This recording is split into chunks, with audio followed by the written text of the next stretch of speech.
सर्वांना नमस्कार। हिंदवी स्वराज्याचे संस्थापक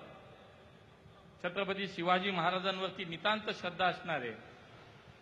आणि त्यांच्या राज्यकारभाराचा आदर्श डोळ्यासमोर ठेवून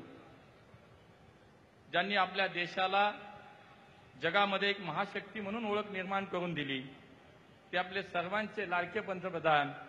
आदरणीय नरेंद्रजी मोदी यांचं महाराष्ट्राच्या पावनभूमीमध्ये आपण सगळेजण मोठ्या टाळ्याच्या गजरामध्ये या ठिकाणी स्वागत करूया। आज मोदीजींच्या शुभ हस्ते नवी मुंबईच्या या आंतरराष्ट्रीय विमानतळाचं लोकार्पण होतंय। त्यांच्याच हस्ते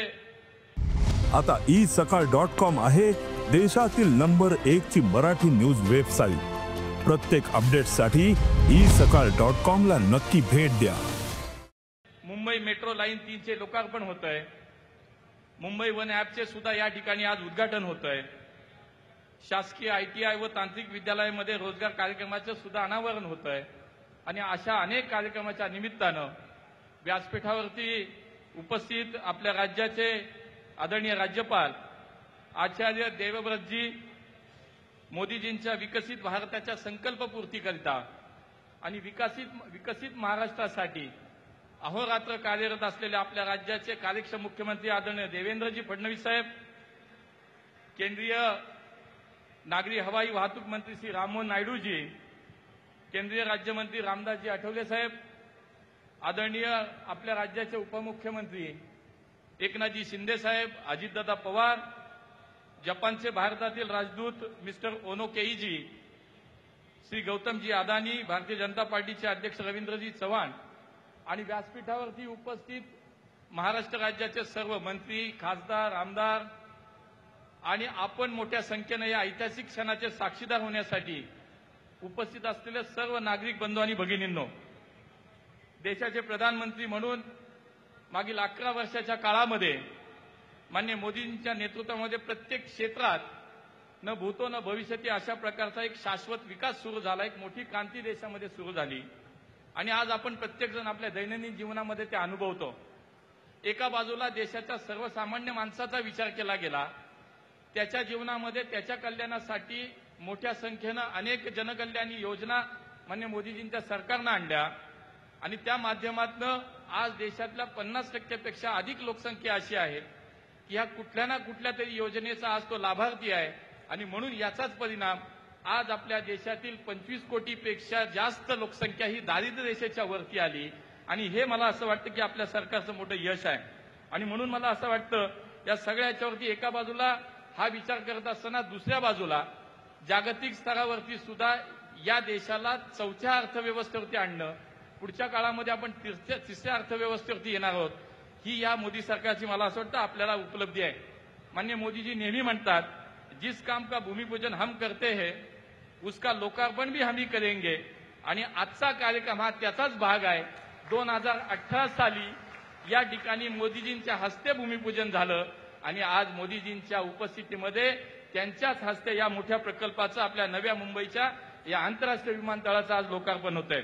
आणि म्हणून 2047च्या या विकसित भारताचा संकल्प पूर्ण करण्यासाठी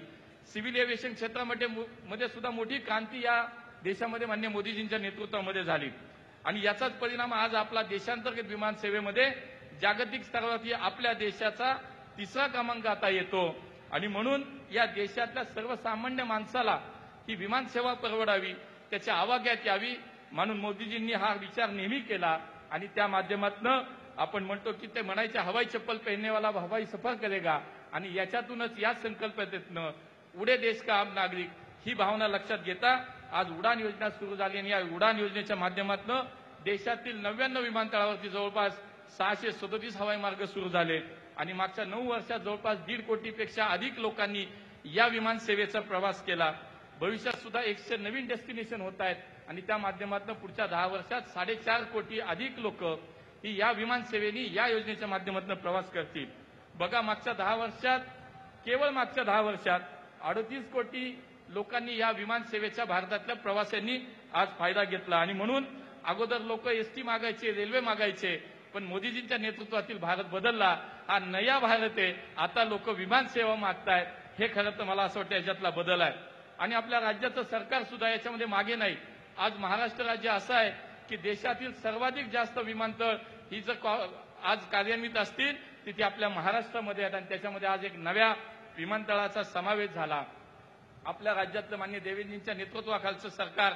हे दिवसेंदिवस आपण पाहतो की विकासाच्या दृष्टीने वेगानं वाटचाल करत आहे आणि या डबल इंजिनचं सरकार राज्यामध्ये आपण पाहिलं समृद्धी महामार्ग असेल, अटल सेतू असेल, कोस्टल रोड असेल, मिसिंग लिंक असेल, राज्यामध्ये मेट्रोचा विस्तार असेल, या सगळ्या कामांमध्ये आपण पाहतो की हे प्रकल्प पूर्ण होत आले आणि आज त्यातनं एक भर अजून पडली आणि मोदीजींच्या शुभ हस्ते या मोठ्या प्रकल्पांचं आज उद्घाटन होतंय, लोकार्पण होतंय आणि मला असं वाटतं की या विकसित राष्ट्राच्या दृष्टीनं, विकसित महाराष्ट्राच्या दृष्टीनं अजून एक पाऊल पुढे पडलं। मी पुन्हा एकदा व्यासपीठावरच्या सर्व मान्यवरांचं स्वागत करतो और मैं फिर एक बार छत्रपति शिवाजी महाराज की इस पावन भूमि में माननीय मोदी जी का हृदय से स्वागत करता हूं, अभिनंदन करता हूं, धन्यवाद देता हूं। जय हिंद, जय महाराष्ट्र। देश विदेशातील प्रत्येक घडामोडींचे लाईव्ह अपडेट मिळवण्यासाठी आता साम टीव्हीच्या सर्व सोशल मीडिया प्लॅटफॉर्मला लाईक, फॉलो आणि सबस्क्राईब करा। तसंच सर्व नोटिफिकेशनसाठी बेल आयकॉन प्रेस करायला विसरू नका।